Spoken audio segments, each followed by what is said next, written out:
Hi there, I'm Liam Ward at LearnTheHarmonica.com. I'm here today to teach you about seventh chords on the harmonica to play over a 12-bar blues. Why seventh chords? Well, seventh chords are a great way into playing blues music.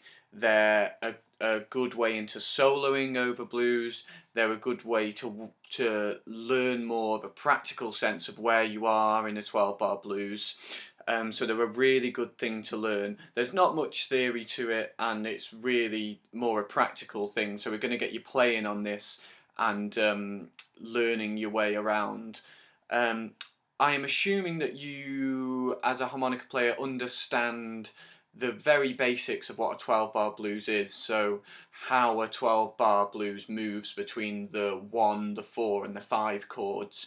If you don't understand those things, then it's worth getting a video. Check my video out on a typical 12-bar blues structure and just get that down before trying to move on to the 7th scales over the 12-bar blues. So today I'm going to talk about the 3 7th scales that it's really worth knowing to play over a 12-bar blues. And we're going to be talking about in second position, and I am using a C harmonica, a marine band diatonic harmonica.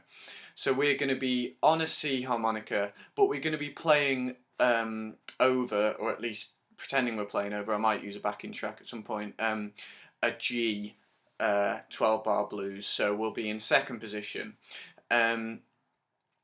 Okay, so what does a 7th scale sound like? Well, the 7th scale is a major scale, but then adapted with the 7th note of the scale, so the one just before you get up to the next root note. That 7th note is dropped a semitone, so it's a flat 7th. And that's why it's called a 7th scale. A 7th scale is kind of short for flat 7th scale. So it sounds a little bit like a major scale, but it is slightly different. It's that bit more sort of minor. So I'll just give you an example. I'll give you the first one we're going to look at. This is the 7th scale. It's a G7 scale because I'm on my C harmonica and we're in second position. So this is your G7 scale.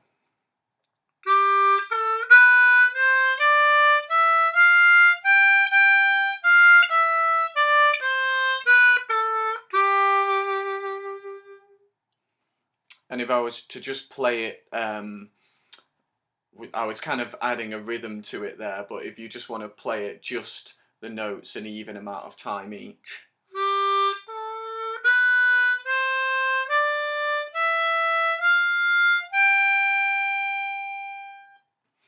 Now on its own this sounds a bit dry and a bit boring. When you start to apply this over a 12-bar blues, then it starts to give you the notes that are going to sound quite nice for soloing over, and they're going to tell you which ones to pick over which chord. So the one I've just played is the G7 scale, and this is going to work over your 1 chord. If we're putting a G blues backing track on, or you're playing with a band that's playing a G blues, then this is the scale for over the 1 chord. And the makeup of this scale starts on 2 draw. So your first note is 2 draw, then it's the second bend on 3, then it's the 3 draw, just straight, no bend, then it's the 4 blow, 4 draw, 5 blow, 5 draw, and 6 blow.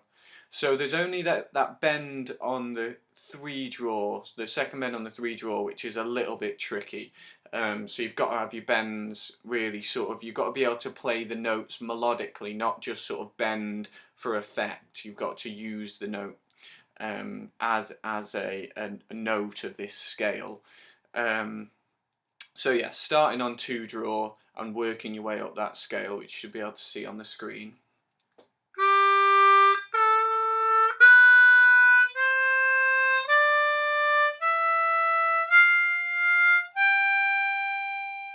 and back down.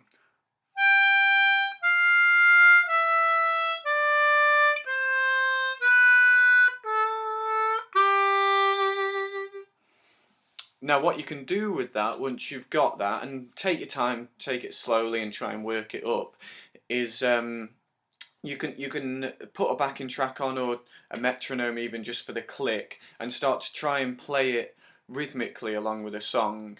So if I take a backing track in G, hope you can hear that. Okay.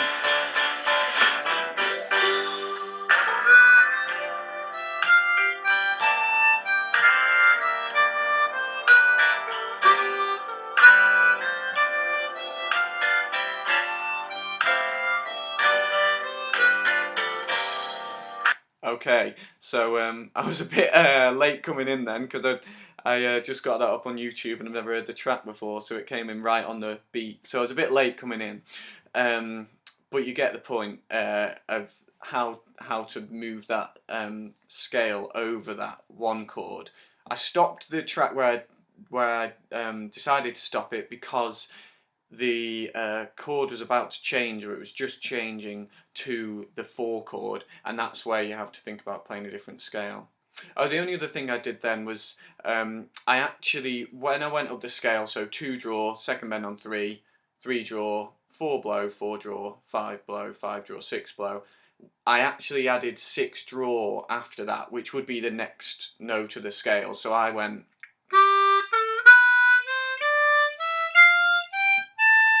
that 6 draw.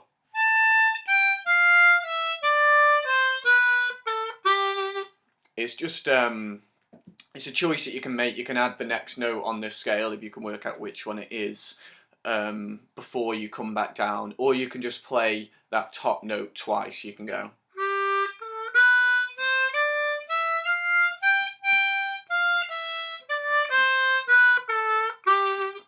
and either of those is valid. It's just a way of moving around the scale. The important thing is that you're moving smoothly between these notes. So that's your 1 chord. When it goes to the 4 chord, so we're now going to be playing over a C chord.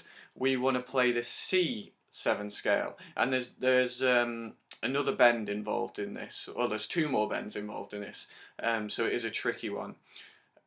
This is how it should sound, first of all.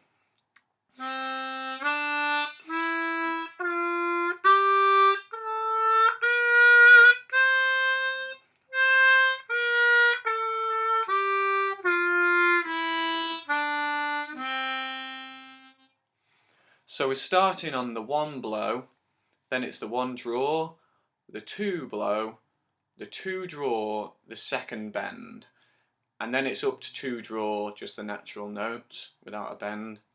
Then it's that 3 draw 2nd bend again, and then it's the 3 draw 1st bend, and then it goes to the 4 draw. So you've got 3 bends. You've got the 2nd bend on 2, you've got the 2nd bend on 3, and the 1st bend on 3. And you've got to move between those 2 bends on 3 without going too sharp or flat. And I'm not sure I got it 100% spot on then. I've not got a perfect pitch, but you've got to really work at trying to get those between those 2 notes.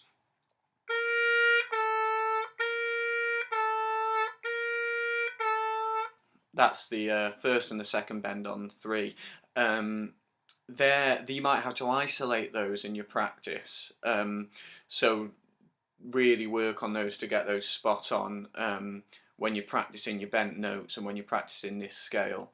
So that's over the 4 chord. That's the scale that you can practice for the 4 chord, and again that means you can then select from those notes when you start to solo over a 12-bar blues. It's a clever way of knowing which notes to pick instead of just going in blind.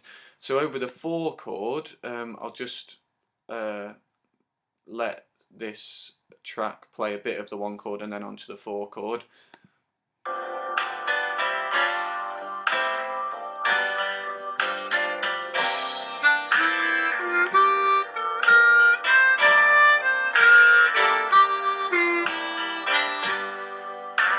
Okay, and then it went back to the 1 chord again.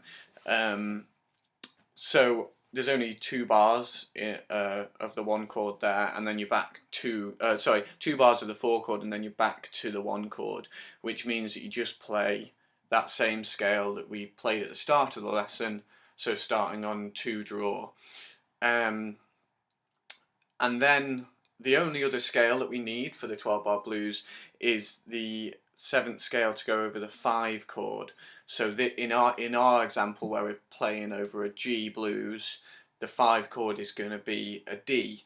So assuming it's a D7 chord, a D7th scale will work nicely. So the D7 scale should sound like this.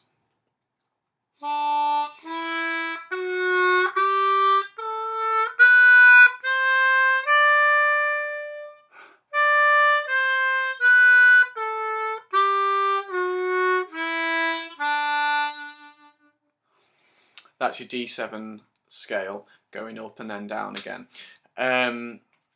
The tricky thing I think for this one is that it has the first bend, on hole 2, which is a note you don't use often in other contexts. So it's a good one to get used to because it's a really nice one to add in for this chord. So we're starting on 1 draw, then it's 2 blow, 2 draw first bend, then it's 2 draw natural note, unbent, then it's 3 draw second bend, then it's 3 draw natural, then it's 4 blow, then 4 draw. Ugh, horrible. Something stuck in my harmonica. That's better. We'll go again.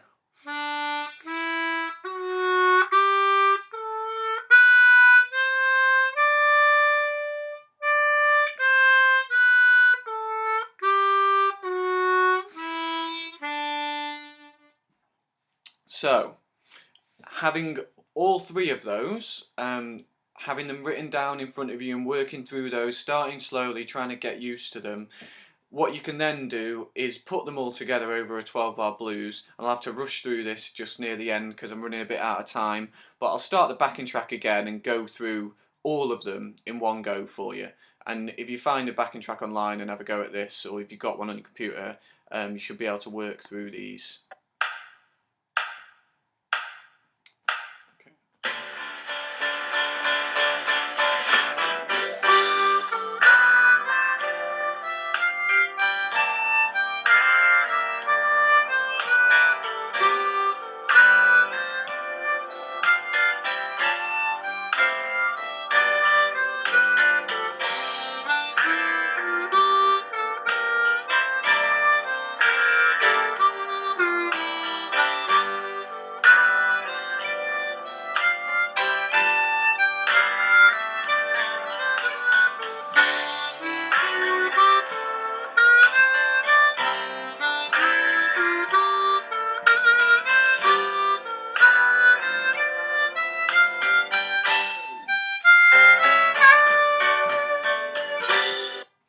So there we go, that's your way around a 12-bar blues with the 7th chord. I think I've hit a few dodgy notes then, but you get the gist. I'm running out of time, so good luck practicing these. I hope they help, and use them as much as you can as a basis for choosing which notes over which chords to then solo with. Good luck, have fun, and I'll see you down the road for another lesson. See ya.